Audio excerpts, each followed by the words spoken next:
Hi everyone, it's Liam here from Biggerplate.com. I've been asked by our friends at MindManager to share some ideas about the ways mind mapping and visualization can help you to run better meetings.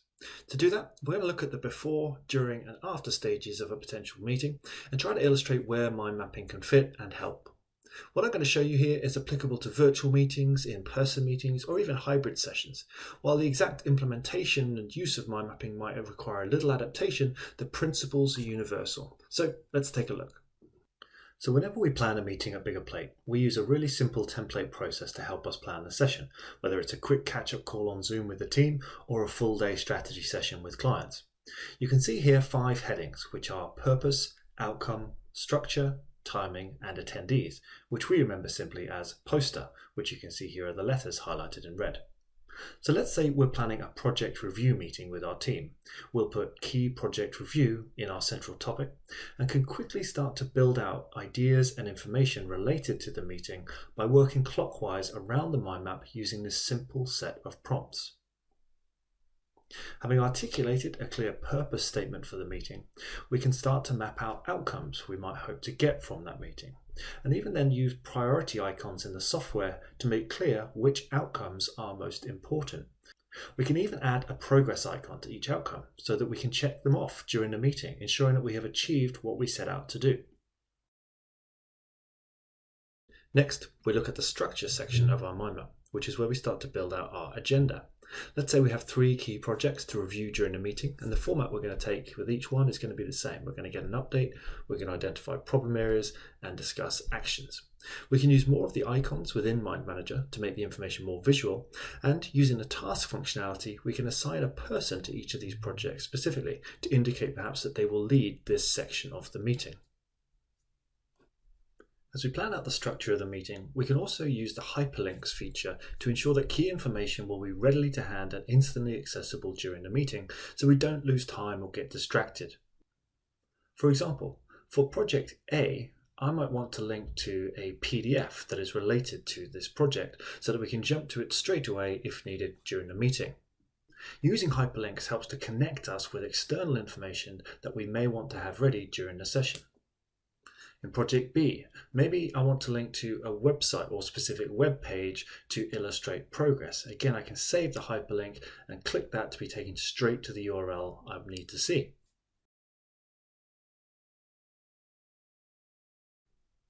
For project C, maybe for the update section of this part, we're going to link to a PowerPoint presentation that somebody intends to present during the meeting. Pulling all of the key information sources together in one visual summary document for your meeting plan like this is a great way to ensure your meeting stays focused, on track, and on time. So, having clarified the purpose, outcomes, and structure for the meeting, you can now start to populate the remaining sections of the map about the time and people required in order for that meeting to be successful. Unfortunately, many people start here when setting up meetings. Before considering the purpose, outcomes, or structure, they fire off a meeting invite to a bunch of people who may or may not be relevant, often for a time slot that bears no relation to the amount or type of work that's going to need to be covered. Instead, work through the purpose, outcome, and structure thinking first using the mind map, and then figure out who needs to be there and when. Once you've built out the plan for your meeting, it can be easily shared with the participants in advance. You can obviously share the native file with others if they have the software, or you can share the meeting plan as a PDF or even as an interactive HTML file which is read-only but still gives them the ability to open and close and explore the mind map contents. You can even set up the file for co-editing so that your attendees can perhaps pre-populate sections of the mind map that they are going to be covering. Regardless of which sharing option you use, the key benefit is that everybody gets a clear visual summary of what's going to be covered and why, which hopefully means they arrive fully prepared and ready to go. When it comes to the meeting itself, using a mind map to guide the session is a fantastic way to ensure the meeting is engaging, collaborative, and focused. Mind mapping software like MindManager enables us to present key information that we outlined in our meeting plan, but more importantly perhaps, it also allows us to engage our attendees, capturing feedback, questions, and perspectives live in real time in the relevant sections of the mind map. This means we have a much better opportunity to clarify things in the moment, as everybody sees the same picture rather than being heads down looking at their own notes. That means we can correct and edit right there in the moment, avoiding any debate after the session about who said what and whether we meant option A or option B. The great news is you've done most of the work already through your planning map, and with some simple changes you can set this map up to serve as the focus and guide for discussion. So let's see how that might work. So looking at our meeting plan, we now want to turn this into a map that can run the meeting. So what we might do is move some of these admin items into an introduction or overview branch at the start that we'll tackle at the beginning of the meeting, and then perhaps make each of those agenda items into a main topic, as they will be the core focus of the discussion and where we spend most of our time. I also like to create a parking area in my meeting maps. This gives me somewhere to put ideas or information that may be useful or interesting, but perhaps not entirely connected to the specific purpose and objectives that we specified for this particular meeting. So let's say we're now into our meeting, using the mind map to guide us through our agenda. I've perhaps done the introduction to the session explaining why we're meeting and what outcomes we're seeking, and now we're into the discussions about Project C, the first item on our agenda. The headline information is here in the mind map to present, and of course we've got our link off to the PowerPoint slides if necessary. We then also have sections in the mind map to capture feedback about problems and also any actions that are identified.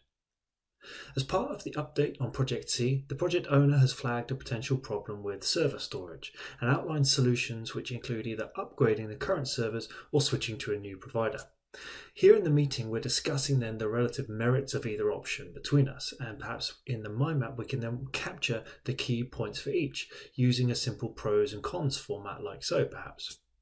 This enables people to see that their inputs have been captured and also helps the group to see the different considerations more easily, which will hopefully help us to reach a decision. The structure of the mind map and the expansive nature of mind mapping software means we can follow these discussions and capture key points for as long and as far as we need to. However, once we reach a natural conclusion or when we feel we've gone far enough, we can collapse down that information and bring ourselves back to where we want to be using the structure of the mind map to ensure our meeting doesn't get completely sidetracked, or perhaps to help us focus in on making a decision. Perhaps after some of that discussion, a decision is made. We can again capture this clearly and unambiguously in the mind map, perhaps using a decision icon to indicate that this has been a decision made. Furthermore, since we've identified here a clear action to be taken, we can add that into the action section of this part of the map and use the task information options within MindManager to build out a well-defined action, including who it's assigned to, a due date for that action to be completed, and a progress marker that can indicate how far through we are with that action after the meeting. If you imagine this process being repeated numerous times throughout the meeting, the end result is a mind map that contains clearly captured notes on the discussion topics, the ideas considered, the decisions made, and the actions identified. The great thing is, all of this is within one visual document. No more post-it notes being photographed or flip charts being transcribed, or hoping someone else captured better notes than you did during the session. The mind map acts as the minutes of the meeting as well as the guidance for what happens next. If the map has been visible to all participants throughout the session, there is far less chance of ambiguity or misunderstanding creeping in, as everyone has sight of the same information at the same time and should be clarifying things in real time to ensure the map output is an accurate picture. Once the meeting is completed, you can leverage exactly the same sharing options that you used before the meeting to ensure everybody gets a copy of the mind map, either as a PDF, an interactive file, or as an editable MindManager file itself. The mind map acts as a ready-made record of the meeting, but also helps team members to take action after the session using the different icons and task information that we added throughout. If you're using software like MindManager, there are powerful filtering options available that can help you to focus in on very specific items. For example, I could ask MindManager to filter this mind map to show only the items that are assigned to me, giving me a really quick view of the areas that I need to action and stripping away all of the information about what other people are doing. Alternatively, we might choose to filter the mind map based on some of the due dates that we assign to particular actions to show, for example, all of the tasks that are due next week. We can also filter by task completion so that we get a sense of how much we have progressed the different actions identified. There are a myriad of different ways to filter the mind maps once you've created them, and you just need to be thoughtful as you're using the mind mapping software of which icons you're using and for what reasons. The overall result is an easy to manage single source of truth for everyone in the meeting to use for their follow-up actions. The map can also then serve as a reference point for follow-up meetings that might be set up to review progress, becoming an ever-evolving document and reference point for this particular type of meeting. So there you have it, a quick look at the many ways mind mapping software can help you plan, manage and follow up your meetings more effectively. I hope you found this video useful. If you want to learn more about mind mapping for meetings, then we've got plenty of templates, webinars and additional resources at Biggerplate.com. If you want to start using mind mapping software for your own meetings, then head over to MindManager.com where you can download a free trial of this powerful software. Thanks for watching.